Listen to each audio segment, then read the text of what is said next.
Welcome my channel ঘরোয়া special mini cooking food থেকে আপনাদের জানাই স্বাগত। আশা করি সকলে ভালো আছেন এবং সুস্থ আছেন। তো বন্ধুরা, আজকের আমি বানাবো চিকেন ললিপপ। তার জন্য 4টে চিকেনের আমি ঠ্যাং নিয়েছি, দেখতেই পাচ্ছেন। তো দুটো ঠ্যাং আর কি কাটাকাটি করিনি, আর দুটো কেটেছি। তো প্রথমে দিচ্ছি দেখুন রসুন বাটা, তারপরে এখানে দিচ্ছি আদা বাটা, লঙ্কার সাথে বেটেছি বলে এরকম মনে হচ্ছে আপনার। আর এটা দিলাম জিরে আর গোলমরিচ বাটা, আর সবার শেষে দিচ্ছি লঙ্কা বাটা। এইগুলোকে আমি তার সাথে লবণ হলুদ স্বাদ মতো দিয়ে আর 2 টেবিল চামচ দিচ্ছি কর্নফ্লাওয়ার দিয়ে এটা আমি ভালো করে মিক্সড করে নেব। তাছাড়াও আরও একটা গোটা ডিম ভেঙে দেবো। তো বন্ধুরা, এইগুলো আমি একসাথে দিয়ে ভালো করে মিক্সড করে নেব। এটা আমার দেশি মুরগির ডিম, হাঁসের ডিমের রং দেখে আপনি বুঝতে পেরেছেন। যাই হোক বন্ধুরা, এবার এটাকে ভালো করে মিশিয়ে নেব। নিয়ে এটাকে আমি 15 মিনিটের মতো ঢেকে রাখবো। তো মেশানোটা আপনি হাত দিয়েও মেশাতে পারেন, আবার চামচ দিয়েও মেশাতে পারেন। তো দেখুন, আমি ভালো করে মিশিয়ে নেওয়ার পরে এটা 15-20 মিনিটের মতো ঢেকে রেখেছি। আর ঢাকার পরে এটাকে আবার একটু মিশিয়ে নেব।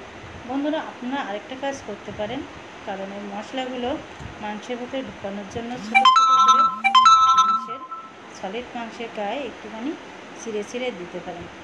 কিন্তু আমি এখানে দিইনি, কারণ আমাদের খুবই আর কি লঙ্কা কম খায়, ভেতরে যদি লঙ্কা চলে যায় তাহলে খেতে পারবে না, এই ভয়ে আর দিইনি। যাই হোক, এবার দেখুন কড়াইতে আমি তেল দিয়ে উষ্ণ গরম করে আমি দিয়ে দিয়েছি। আর এই পকোড়াগুলো যখন ভাজবেন তখন কিন্তু জালটা মিডিয়াম ফ্লেমে রাখতে হবে, কারণ বেশি জাল দিলে উপরটা তাড়াতাড়ি ভাজা হয়ে যাবে, কিন্তু আপনার ভেতরটা সেদ্ধ হবে না। তাই যতটা পারবেন মিডিয়াম ফ্লেমে ভাজবেন। আর কর্নফ্লাওয়ার দেওয়ার একটাই কারণ, আপনার সলিড মাংসটা এত সফট হয়ে যায়, খেতে আর দাঁতে একদম আটকায় না, খুব টেস্টি লাগে। যাই হোক বন্ধুরা, দেখুন আমি ভাজা করেছি কি সুন্দর। এবার যেটা করব, আরেকটা যে কটা আছে বাকিগুলো আমি ভেজে নেব একইভাবে। তো একইভাবে ভেজে নেওয়ার পরে এটাকে একটু মশলার সাথে আবার মিশিয়ে নেব। তো বন্ধুরা, চিকেন ললিপপ কিন্তু 2 রকমভাবে করা যায়। এটা এইভাবে সরাসরি আপনি খেতে পারেন। আরেকবার যদি আপনি একটু মশলা দিয়ে বা সস দিয়ে কড়াইতে একটু জ্বালিয়ে নেন, তাহলে কিন্তু সুন্দর খেতে লাগবে। তো দেখুন, আমি সামান্য পরিমাণ ওই ভাজা তেল নিয়েছি, নিয়ে এতে মশলা দিচ্ছি রসুন আদা পেঁয়াজ আর পেঁয়াজ কুচি আর লঙ্কা কুচি। এগুলোকে ছোটো ছোটো করে কুচিয়ে এটুকু হালকা ভেজে নিতে হবে। আর যেহেতু আমার স্প্রিং অনিয়ন ছিল না, তাই আমি গোটা পেঁয়াজ দিয়েছি।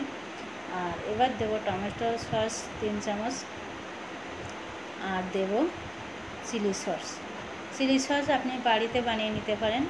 তো আমি এখানে বাড়িতে বানিয়ে নিয়েছি। এবার এগুলো একটুখানি হালকা ভেজে নিয়ে আমি একটু জল দেব, দিয়ে আমি ভাজা চিকেনগুলো এখানে দিয়ে দেবো। দিয়ে মিশিয়ে নিলে এত সুন্দর টেস্ট হবে বন্ধুরা, আপনি না খেলে কিন্তু বুঝতেই পারবেন না। আর এটা তো সবাই জানি যে চিকেন ললিপপ আমরা সকলেই খেতে ভালোবাসি। তো আমার ভিডিও আজ এই পর্যন্ত।